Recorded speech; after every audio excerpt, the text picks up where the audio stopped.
Let's bring in our senior White House correspondent, Jim Acosta, and our chief congressional correspondent, Dana Bash. They're both standing by. We're all watching what's going on. Jim, a quick question to you, because I was a little confused earlier. The Vice President, Joe Biden, a lot of people are suggesting he's been missing from all of these discussions involving the government shutdown. He hasn't been very visible, at least publicly, although I assume he's playing a role behind the scenes. I know you checked to see if he did attend that meeting that the president had last week with the 4 Democratic and Republican leaders in the House and Senate. Was he there?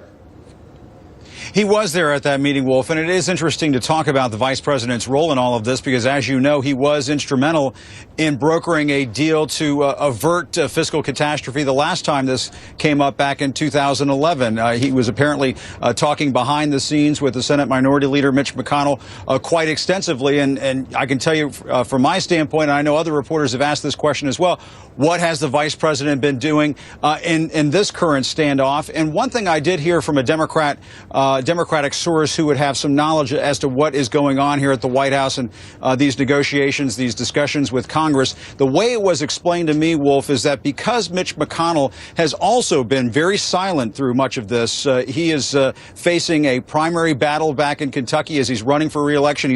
He's basically being primaried by the Tea Party in Kentucky. He's got a tough re-election battle. Mitch McConnell, according to that analysis, according to that source, has sort of pulled back from the discussions. Well, Mitch McConnell and Joe Biden were sort of, working together in that last standoff. So the fact that Mitch McConnell has sort of faded to the background kind of explains, in the words of this Democratic source, why Joe Biden has not been quite as visible. But as you just mentioned, Will, sometimes these discussions are going on and they're not being read out to the news media. Jay Carney, the White House press secretary, said that to me just the other day, very plainly in the briefing room, that sometimes these conversations are not read out to reporters for political reasons, and perhaps because John Boehner, the Speaker of the House, doesn't want those calls read out because people in the Tea Party might be upset with the House Speaker if it's known that he's having lots of conversations with the president. But I also have been told by White House officials this time around we're not seeing as many conversations between the president and House Speaker John Boehner as we saw during the last standoff,